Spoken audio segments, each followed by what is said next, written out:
Screen पर रखते हैं, जिसके जरिए आप हमारे साथ जुड़ सकते हैं और सवाल पूछ सकते हैं। व्हाट्सएप नंबर आपकी स्क्रीन पर इस वक्त 7045220000, वो ये नंबर जिसके जरिए आप हमारे साथ जुड़कर अपने सवाल पोर्टफोलियो रिलेटेड, मार्केट रिलेटेड पूछ सकते हैं। अब आगे बढ़ते हैं और देखते हैं हमारे पहले कॉलर कहां से जुड़ रहे हैं। जय शाह जी जुड़ रहे हैं हमारे साथ वडोदरा से। Jay Shah ji, good morning. Good morning madam. Jay Shah, Baroda, Gujarat. जी जी सर, स्वागत है आपका सीएनबीसी आवाज पर। सवाल पूछिए।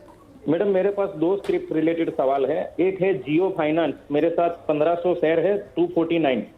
मेरा होल्डिंग कैपेसिटी एक साल का है। और दूसरा है मेरे पास वक्रांग जी, 5000 शेयर है, जिसका परचेज प्राइस है 18 रुपीज। दूसरा स्टॉक क्या बोला जय जी, दोबारा दोहराइए। वक्रांग जी। ठीक है, ठीक है। तो जियो फाइनेंस से शुरुआत करती हूँ, फिर दूसरे स्टॉक पर भी बात की जाएगी। जियो फाइनेंस, लेकिन एक डिस्क्लेमर पहले हमारी तरफ से, ये हमारी पेरेंट कंपनी है, तो कोई भी खरीद फरोख्त आपको करनी है जियो फाइनेंस में अपनी पर्सनल एडवाइजर की सलाह के साथ ही करें।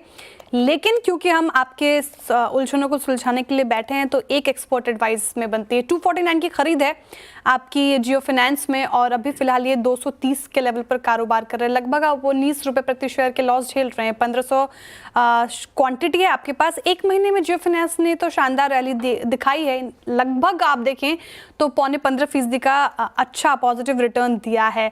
लेकिन पिछले साल परफॉर्मेंस ठीक नहीं रही थी। अभी स्ट्रेंथ पे कैसा नजर आ रहा है राजेश जी? जियो फाइनेंस एक साल के लिहाज से होल्ड करना चाह रहे हैं, होल्ड है ये स्टॉक? डेफिनेटली श्रेया जी, मुझे लगता है कि जियो फाइनेंस का चार्ट जो है ये अभी ओवरसोल्ड चार्ट है। अगर आप करेक्शन देखें तो ये जो करेक्शन शुरू हुई थी वो करीबन 380 के लेवल से हुई थी, फिर 340 के आसपास एक पड़ाव मिला और 340 के बाद ये वन वे टूटा कम से कम 200 तक। तो मुझे लगता है जितना डिटोरिएशन होना था वो फैक्टर्ड इन है, प्राइस्ड इन है। तो प्रोबेबली करंट लेवल से अगर बाजार सामने जैसे कि एक थोड़ा सा व्यू यहाँ पे कॉशियस है, तो प्रोबेबली यहाँ से 230 से लेकर फिर से 210 200 भी मारे। लेकिन I think this is not a level where one should exit. Rather मैं कहूंगा अगर 200 के आसपास मिलता है तो डेफिनेटली यहाँ पे एवरेज आउट कर सकते हैं with a stop loss of 185। मेरा व्यू इसमें पॉजिटिव है। मेरा इसका जो टारगेट है वो 280 का है। ओके, तो ये थी राय जियो फाइनेंशियल्स के ऊपर। चलिए आगे बढ़ा जाए, और जो अगले हमारे दर्शक हैं दिल्ली से हमारे साथ जुड़े हैं रवि जी। रवि जी नमस्कार। रवि जी आवाज आ रही है? हाँ नमस्कार मैडम जी, आपका सवाल। मैडम, एक तो स्विगी लिया है 407 रुपए में 50 शेयर। ओके। एक पूछना था हिंदुस्तान जिंक 520 रुपए के 50 शेयर। ओके, 520 के 50 शेयर, ठीक है। हाँ जी। ओके, लॉन्ग टर्म के नजरिए से लिए, शॉर्ट टर्म की अवधि के लिए? Long term. चलिए ठीक है, शुरुआत स्विगी के साथ कर लेते हैं। और इस टाइम पे अगर हम स्विगी का प्राइस देखें तो वो चल रहा है 345 का, और जो खरीदारी का भाव है वहां से काफी ज्यादा ये ऑलरेडी करेक्ट हो गया है। सातपुते सर, काफी सारे कंसर्न्स हम देखें अगर फूड डिलीवरी बिजनेस को लेके जताए जा रहे हैं। इसके कंपैरेटिवली डाइन आउट बिजनेस को ज्यादा प्रेफर किया जा रहा है। काफी लंबे टाइम से हम सीएनबीसी आवाज में इसके ऊपर डिस्कशन भी कर रहे हैं। आगे की ट्रेजेक्ट्री क्या लगती है?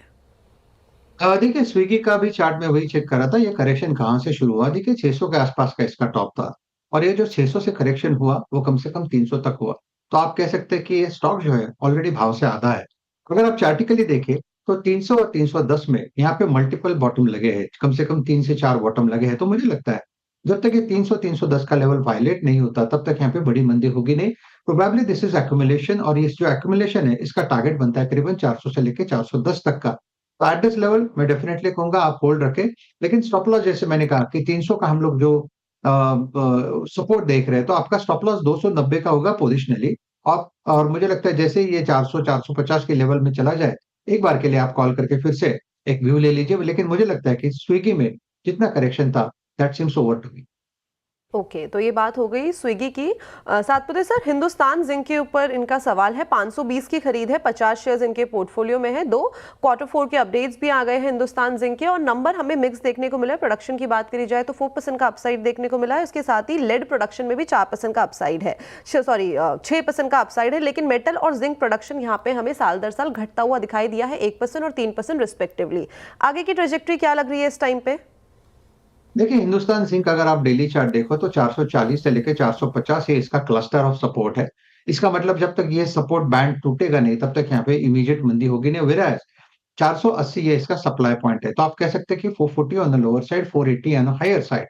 लेकिन चार्ट देख के लगता है कि इवेंचुअली ये 480 का लेवल निकालेगा और इसका जो नेक्स्ट टारगेट बनता है पोजिशनली, अगर आप इसे वर्क दे तो प्रोबेबली आप 550 का लेवल भी यहाँ से देख सकते हो। तो काउंटर अच्छा है, मेरे हिसाब से आपको होल्ड रखना चाहिए। स्टॉप लॉस जो होगा ऑब्वियसली 440 का सपोर्ट देख रहे हैं, तो हमारा स्टॉप लॉस होगा करीबन 425 का। 400